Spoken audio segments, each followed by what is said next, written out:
Hi, it's Eva Cartman, and you are listening to the Dream Big Podcast Show, the place to go to learn, laugh, and grow. Today we welcome Felecia Hatcher, who had literally the coolest job ever as Chief Popsicle of Feverish Ice Cream, a company she founded. I can't wait to introduce you to Felecia and share the important work she is doing today. This is episode 150. You ready? It's time to dream big.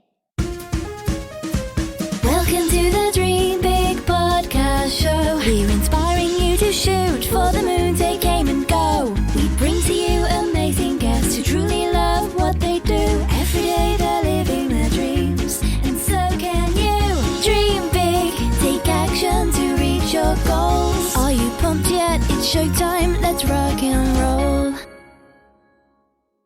Hi, Big Dreamers. Before I introduce Felecia Hatcher, I wanted to let you know that you can now get my free Confidence Secrets course, which is over 1 hour of me teaching you about how to develop your superpower of self-belief. This Confidence Secrets course is going to be part of the Dream Big Academy that we launch later this year. But for a limited time, we are offering access to this content for free at dreambigpodcast.com/beta. If you're a younger Big Dreamer listening to this, please ask your parents to help you get it. Again, it's completely free for a limited time, so please take advantage and get the course while you still can at dreambigpodcast.com/beta. Okay, now let's turn our attention to this week's amazing guest, Felecia Hatcher. For the past decade, Felecia has dedicated her life to inspiring a new generation of leaders and creating inclusive and diverse tech startup ecosystems. An author and globally sought-after speaker, Felecia has been honored at the White House on 2 occasions for her entrepreneurship and the social impact of her work. Without further ado, here's my interview with Felecia. Let's roll the tape. Hi, Felecia. Hi, Eva. We're so excited to have you on the Dream Big podcast. I'm excited to be here. Thank you so much for the invitation. Oh, well, thank you so much for coming on. And I heard that in 2008, there was an economic downturn and you and your husband lost your jobs, which happened to a lot of Americans as company tries to save a lot of money. But rather than letting that get you down, you viewed it as an opportunity to start your own business. So can you share how you kept a positive attitude and found the courage to start your own business during that difficult time? Absolutely. That's the time that I started my gourmet popsicle manufacturing company. And I lost my job. Not only did I lose my job in 2008 when the economy tanked, my husband lost his job, and a lot of people across the United States, really across the globe, lost their jobs. It was just a really tough time economically here in our country. So a lot of people were really down and uncertain about what their futures were. And I took it as an opportunity to kind of take my future in my own hands. Probably the worst time to start a business, but I didn't know any better, which was kind of a blessing in disguise. And so I moved back home to Florida with my husband to my parents' house at 25 years old and decided to just see where this crazy idea was going to go. And I came up with my company, Feverish Pops, after falling down chasing after an ice cream truck. You know, who does that but me, right? In heels, running down after an ice cream truck. And that was my aha moment of like, one, I'm way too old to chase after an ice cream truck. But I actually, like, now kind of looking back, I'm like, are you ever too old to chase after an ice cream truck? And then 2, like, why hasn't anyone come up with a cooler way for adults to enjoy ice cream? And this was right before, like, the gourmet food trucks really took off, you know, and so the way we were used to getting ice cream or frozen desserts from like a mobile truck, it was just sketchy and kind of weird, and they weren't cool or hip or like anything that we see now as far as food trucks are concerned. And that was kind of the beginning. You know, I started with buying molds off of Craigslist, off of Amazon, and bought 2 ice cream carts off I like to call it the luxury shopping website, Craigslist, right? And essentially tried to pedal my way to success. And a lot of trial and error in the very beginning, some failure in the very beginning because I didn't have any food experience, but eventually it really started to take off. And companies like Google and PayPal and Airbnb and Cadillac and Universal Records, like all of these companies end up becoming clients of ours. And we would do really cool things with our popsicles and partner with their brands. You know, on the podcast, we talk about how optimists find opportunities during difficult times, and I can tell from watching your videos and how much you laugh and smile that you're an optimist, and that gives you the courage to become an entrepreneur even during a downturn. Yes. And also, as you mentioned, the company that you started during the downturn was a gourmet popsicle company called Feverish. But I want to focus this question on how you help teach youth how to become entrepreneurs. So can you share how you donated the ice cream carts to young ladies and taught them how to successfully run an ice cream cart, and what was so rewarding about that experience?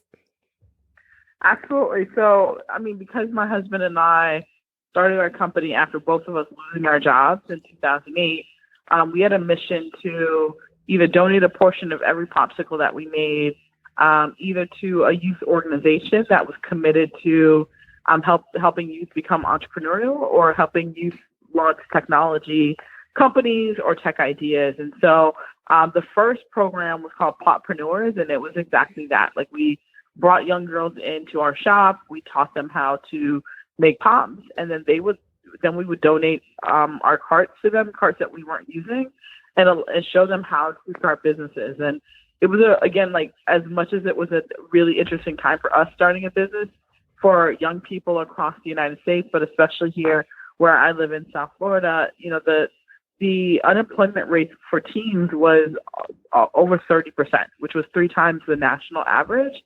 And so a lot of young people they didn't have jobs because their parents or people their parents' age were taking those jobs that were usually traditionally set for teenagers to have their first jobs. And so helping them launch their idea and them coming up with like their own name, their own concept of how they would make these pops. And my husband and I would laugh all the time in the very beginning because like they were selling way more pops than when they first started than when we were selling when we first started. And they just really took the idea and took the opportunity and ran with it. And that was years ago. So like I'm friends with a lot of the young ladies on Facebook. So I'm seeing them all graduate college now and go on to work at really cool companies and go on to like get their master's degree. And that's exactly what we wanted to see, you know, them just kind of taking this idea during a really rough time and being able to become more entrepreneurial with that. And that process kind of led us to starting the organization that I run now, which is Code Fever. And it's all around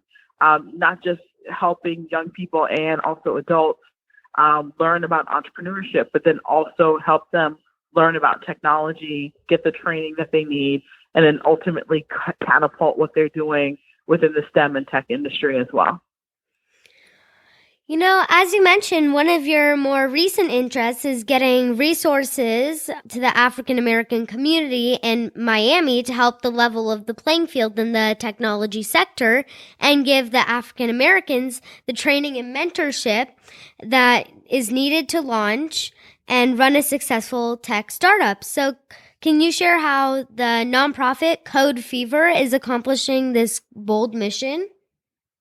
Absolutely. So our mission is exactly what you said, Eva. It's around ridding communities of innovation deserts. And so many people are really familiar with food deserts. People having to travel miles sometimes in order to get access to fresh fruits and vegetables, where the same thing is happening from an innovation standpoint. There are communities across the United States and ultimately communities across the globe that are disconnected from the tech economy and ultimately the innovation economy and are not getting the opportunity, the training, the jobs, or even the investments into their business in order to be active and financial beneficiaries of this. And so that has been my mission over almost the past 6 years of making sure that the young people, particularly African American and Caribbean youth, have the opportunities, have access to the mentorship, and then get also access to the training. And so our one-on-one training that we do in the form of boot camps, as well as hackathons, we've trained over and exposed over 4,000 students to intro to computer programming, as well as basic digital literacy, and they're like how to navigate a startup economy as a person of color. And then we've also actually introduced over 2 million students to Hour of Code and computer programming through a video game that we built for the Grinch movie that was a part of the Hour of Code last year. And so that's been really amazing too, to go from training 3,000 students to actually exposing over 4,000 students, 2 million students in this really fun way all across the globe through Hour of Code in partnership with NBC Universal. And then as far as the adults that we work with and connecting them to opportunities, we've been able to connect entrepreneurs as well as tech professionals that are looking for careers in the tech space to companies like Magic Leap, companies like Etsy, which most people don't think they're a tech company, but they are a tech company, Comcast, as well as Samsung Next and Barclays, and the list can go on about these really cool technology companies that we've been able to connect people to jobs and opportunities and even business opportunities and funding. So it's not easy, this work that we do. And I think anyone that has a social mission, just like you, Eva, like sharing what it means to dream big and be optimistic in this world that can sometimes be discouraging, but there's also this light that's shining everywhere at all times if we just kind of stay focused on this mission of building and supporting things that are much bigger than who we are. That's very inspiring, Felecia. And first, you started by teaching young ladies how to run ice cream carts, and now you're helping entrepreneurs launch tech companies, which can obviously lead to even more jobs. So I see that you keep on dreaming bigger with everything that you do. Thank you. And you too. Thank you so much. I also want to tell our big dreamers that you were recognized by Barack Obama's White House for your work as an entrepreneur and for the community on 2 different occasions. So what was it like to visiting the White House, and how did it make you feel to receive such a prestigious honor? Yeah, the first time I went to the White House, I was in the 5th grade. It was like a safety patrol. And so visiting it at that time just seemed larger than life. And then fast forward in the middle of like my career and actually being honored by the White House and being at the White House on 2 occasions, like I could not have dreamt that, of just the work that we were doing, being honored. And what I would feel, and I think, just one of the highest honors that we could possibly get was being awarded as a champion of change by the White House for our work around STEM access and diversity. It was just amazing. I still smile and almost kind of get goosebumps thinking about that. But then to be there twice, one for Champions of Change and then the other as part of the Impact 100 Awards, awarding entrepreneurs, the top 30 entrepreneurs, top 100 entrepreneurs under the age of 30 at that point in my life has just also been part of some of my wildest dreams. And what has happened as a result of that has just been just sort of amazing as far as the impact we've been able to have, but most importantly, what those 2 honors kind of bestowed upon our organization has meant for the work that we're doing. That's amazing, Felecia. And the awards were clearly well-deserved. And while I know the biggest reward you got was helping all those young entrepreneurs, but that is so cool that you were able to visit the White House and be recognized. Yes. And in one of your TED Talks, which I loved, and we will link into the show notes, you talked about a guidance counselor who was very negative and told you that you'd not be successful in life. So obviously you proved your guidance counselor wrong, but it's possible that our big dreamers will come across naysayers who will tell them that they can't do something. So how do you deal with those naysayers? Yeah, the interesting thing, Eva, is it's not that it's possible that they will come across naysayers. If you are doing anything of influence and impact, you will come across naysayers. And, you have to be really grounded in what you believe in, the work that you want to do, and the people that you surround yourself around, because those things are going to happen. And even so, sometimes life will punch you in the gut, right? Things will happen that will not necessarily go the way that you want. disappointment will happen, or even sometimes tragic things happen in our life that kind of derail us off of the path that we set. And so you definitely have to be grounded in your work. Also constantly remind yourself that what you're working on is bigger than you. Ava DuVernay has a quote that I absolutely love, and she says that if your dream doesn't include other people, you're not dreaming big enough. And so that also kind of helps kind of circumvent the naysayers and like what they're saying, and the people that are doubting, the people that are hating on you, or the people that just don't understand your vision. And it's actually okay for people to not understand your vision, because it's your vision. It's not for everyone. And sometimes people won't really truly understand what you're doing or what you're building until they actually see the fruits of those labors. So you definitely have to keep going. You definitely have to surround yourself with really amazing, amazing people. And I've been fortunate enough in my life to find those people and know when to cut off those people that are not positive really fast and kind of gravitate towards people that are really positive, people that are building, and people that are doing things that are similar to the work that you're doing, because you can all kind of support each other. But it takes all of that. It definitely takes a supportive village and tribe. It takes, putting mantras on your wall and constant reminders of how great you are and how much of a visionary that you are and how much work and sacrifice it takes to bring visions to life, are all things that you have to surround yourself around on a constant basis to kind of silence the noise of the naysayers.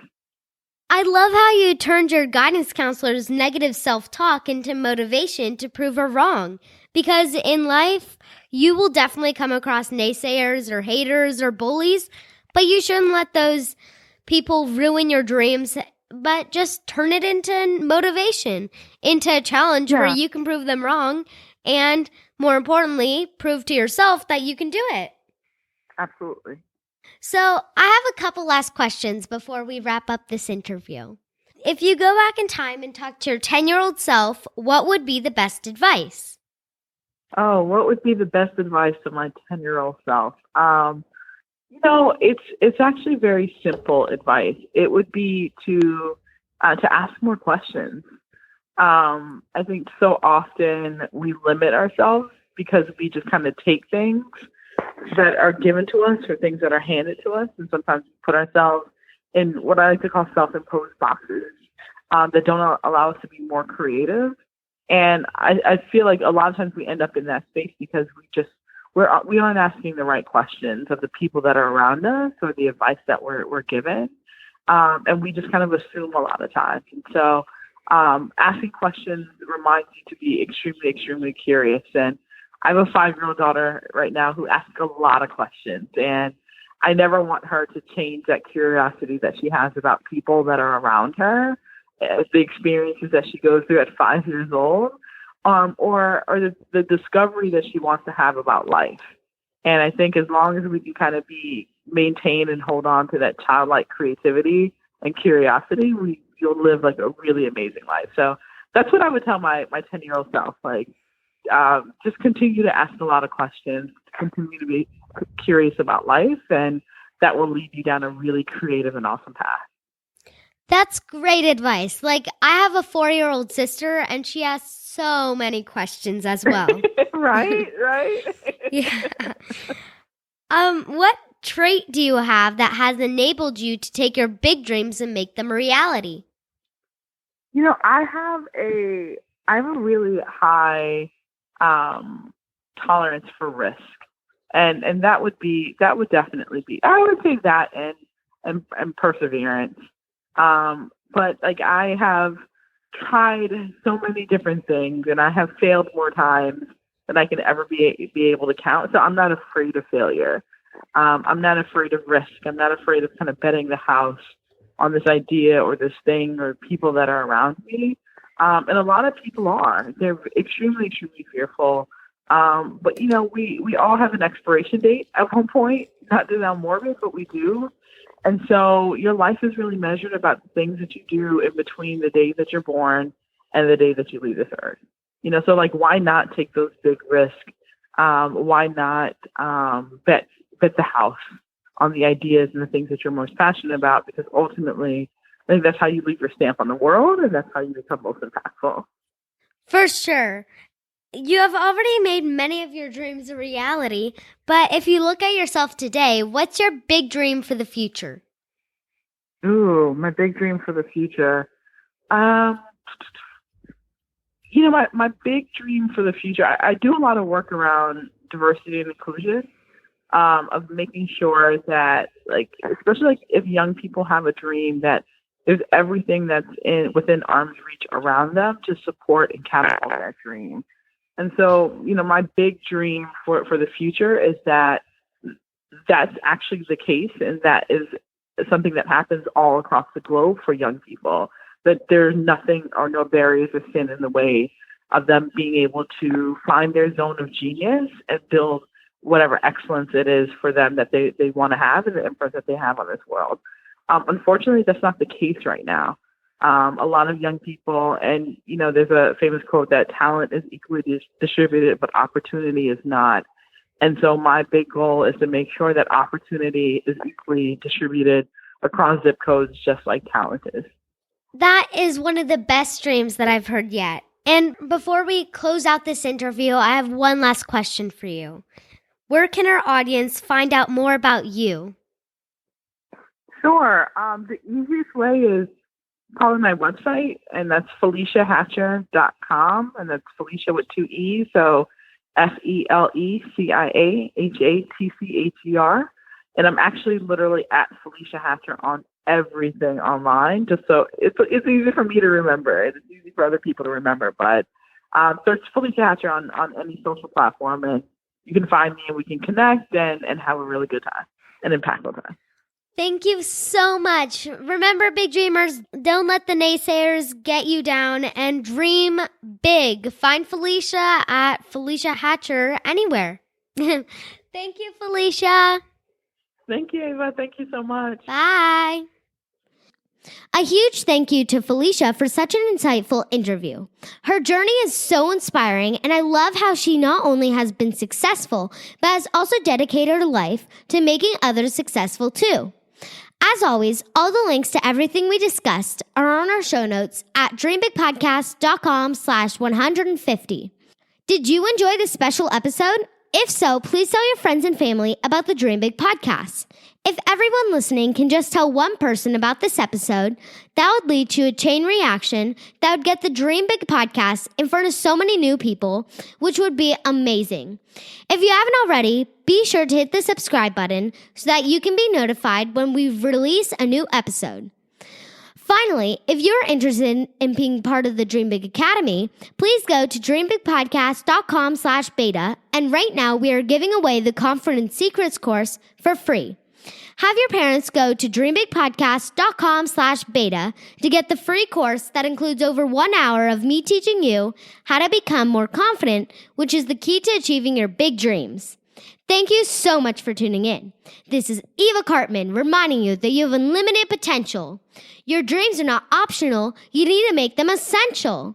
So take massive action to turn those big dreams into reality. Live with passion, the way life was meant to be. I'll see you next episode. Bye.